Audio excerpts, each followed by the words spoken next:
البدع والأهواء، أهل البدع العقائدية وأهل البدع السياسية. نقول بيننا وبينكم السلف، بيننا وبينكم الكتب، كان فيقول البدع بيننا وبينكم. Baik, masih bab yaitu besarnya hukuman orang yang memerintahkan pada yang ma'ruf atau melarang dari yang mungkar tapi dia menyelisihinya sendiri. Naudzubillah.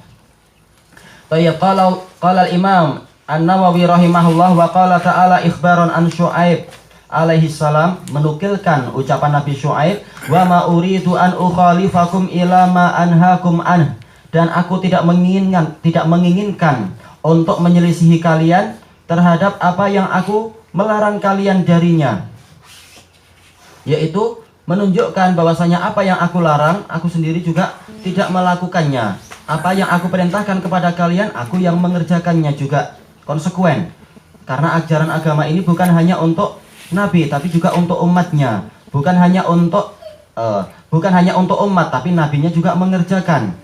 Dan ajaran agama ini bukan hanya untuk rakyat, pemimpin juga seperti itu.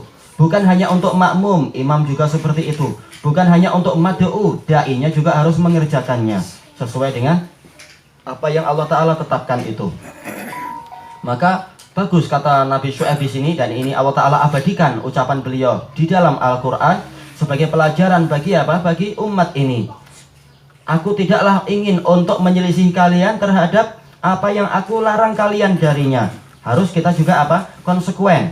Memerintahkan yang baik, kita juga kerjakan itu. Kita larang umat dari yang mungkar, kita juga tinggalkan yang mungkar itu. Sebagaimana ucapan penyair, la ta'ti an fi'lin la tanha an fi'lin wa ta'ti mislahu arun alaika dzalika. Apa setelah lafadznya itu? Yaitu jangan engkau memerintahkan dari suatu perbuatan tapi engkau melakukan yang semisal dengan itu. Itu adalah sesuatu yang aib terhadap dirimu kalau engkau mengerjakan itu. Taib.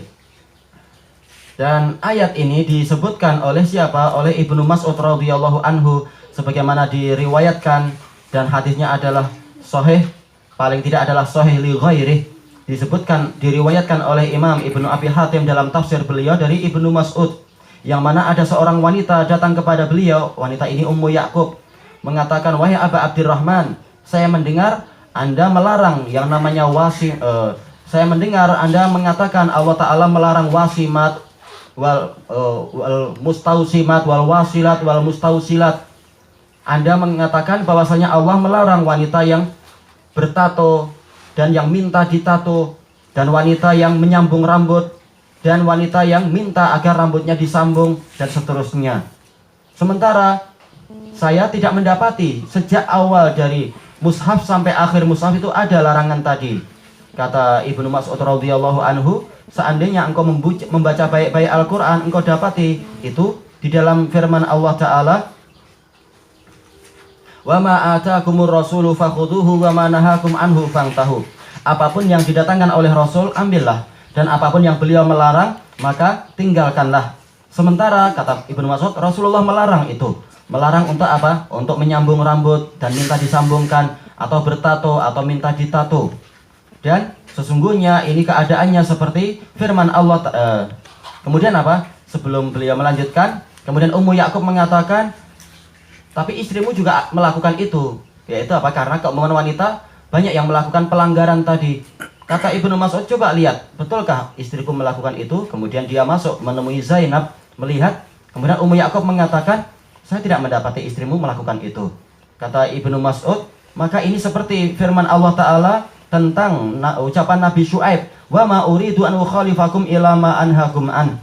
Saya tidak ingin untuk menyelisih kalian terhadap apa yang saya larang.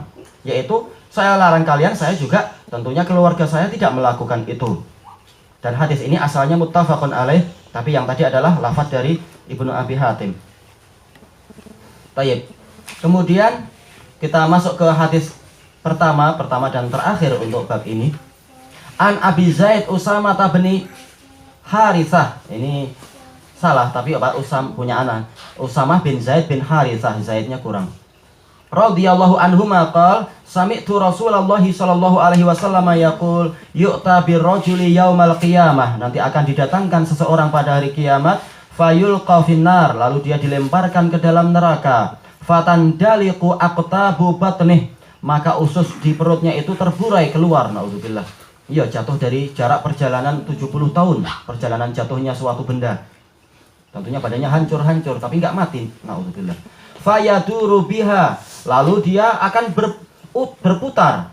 Dia akan berpusing dengan apa? Dengan ususnya tadi, kama yadurul himaru firroha, sebagaimana keledai berputar di sekeliling penggilingan, berpusing-pusing di situ. Pusatnya adalah batu penggilingan.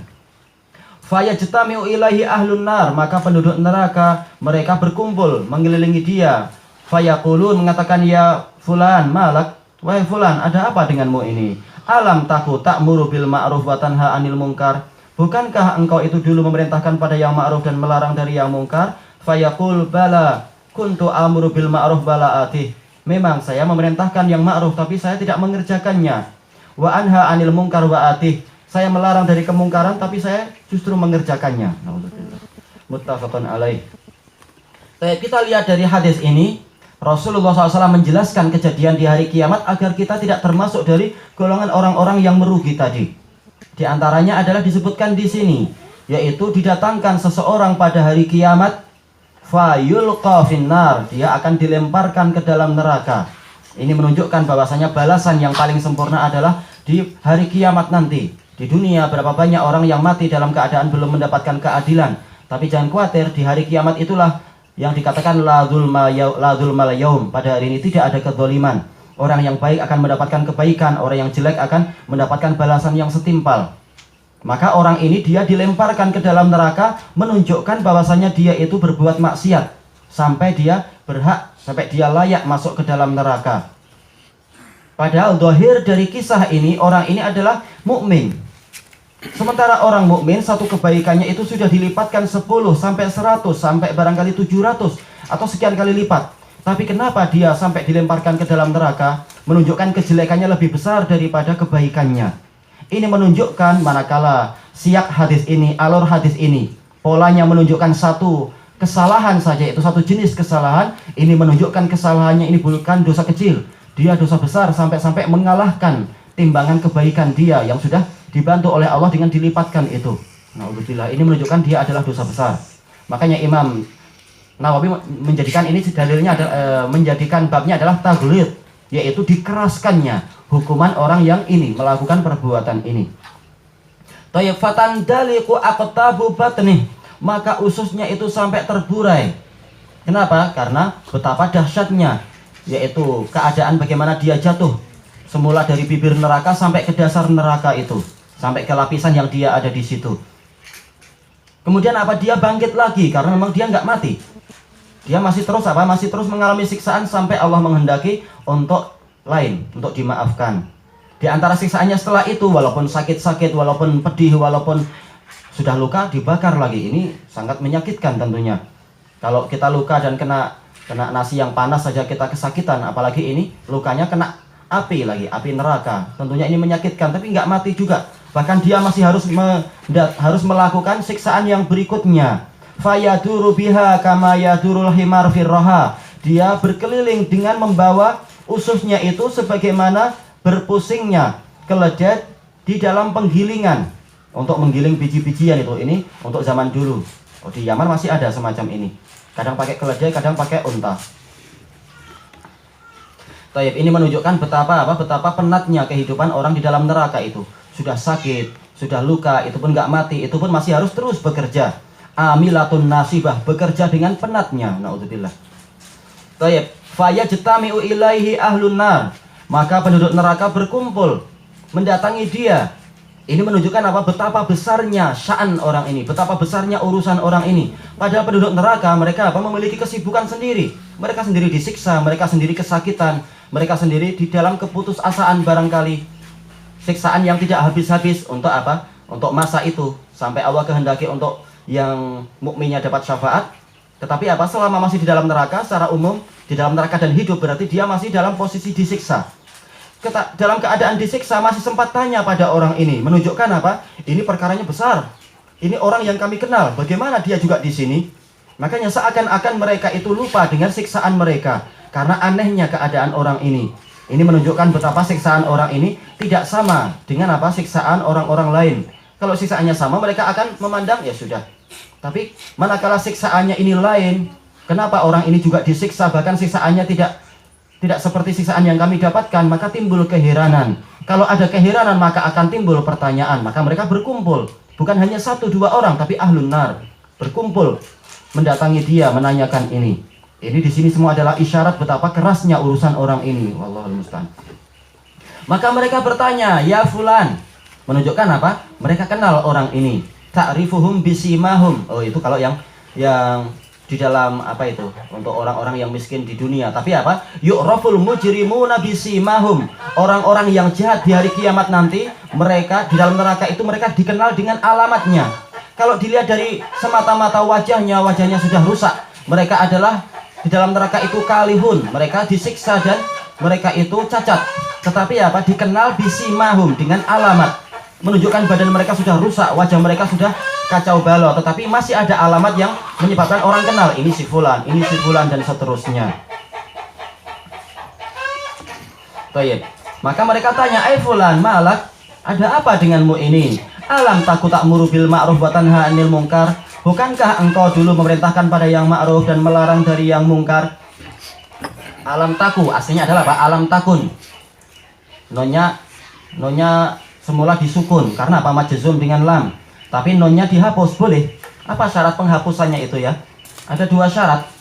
Ada 3 syarat. Syarat pertama adalah dia itu dalam keadaan majzum, dan juga apa? Dia itu dalam keadaan tidak berjumpa dengan sukun. Dan juga dalam keadaan tidak diwakaf di situ, tidak berhenti. Kalau berhenti di situ, maka nonnya harus muncul alam takun. Tapi kalau lanjut wasol, maka boleh alam taku. Alam taku ta'muru bil ma'ruf wa tanha 'anil munkar. Ini menunjukkan bahwasanya sudah dikenal di kalangan manusia di dunia ini, sampai bahkan penduduk neraka pun tahu bahwasanya amar ma'ruf dan nahi mungkar itu sebab keselamatan. Dalil-dalil telah kita lewati banyak sekali. Allah Ta'ala berfirman apa itu? Wal takum minkum ummatun yad'una ilal khair wa ya'muruna bil ma'ruf wa yanhauna 'anil munkar wa ulaika humul muflihun. Hendaknya ada sekelompok orang dari kalian yang memerintahkan pada yang ma'ruf, yang mengajak kepada kebaikan, memerintahkan pada yang ma'ruf, melarang dari kemungkaran, dan mereka itu adalah orang yang beruntung. Dan dalil banyak masalah itu.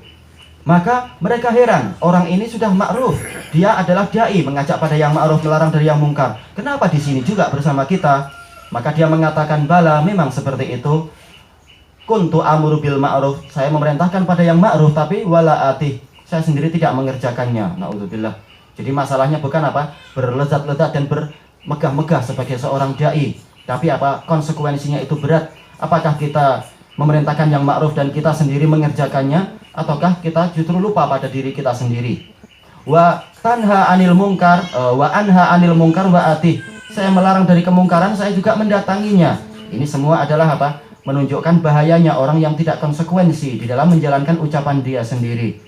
Tayyib, ilahuna wallahu a'lam.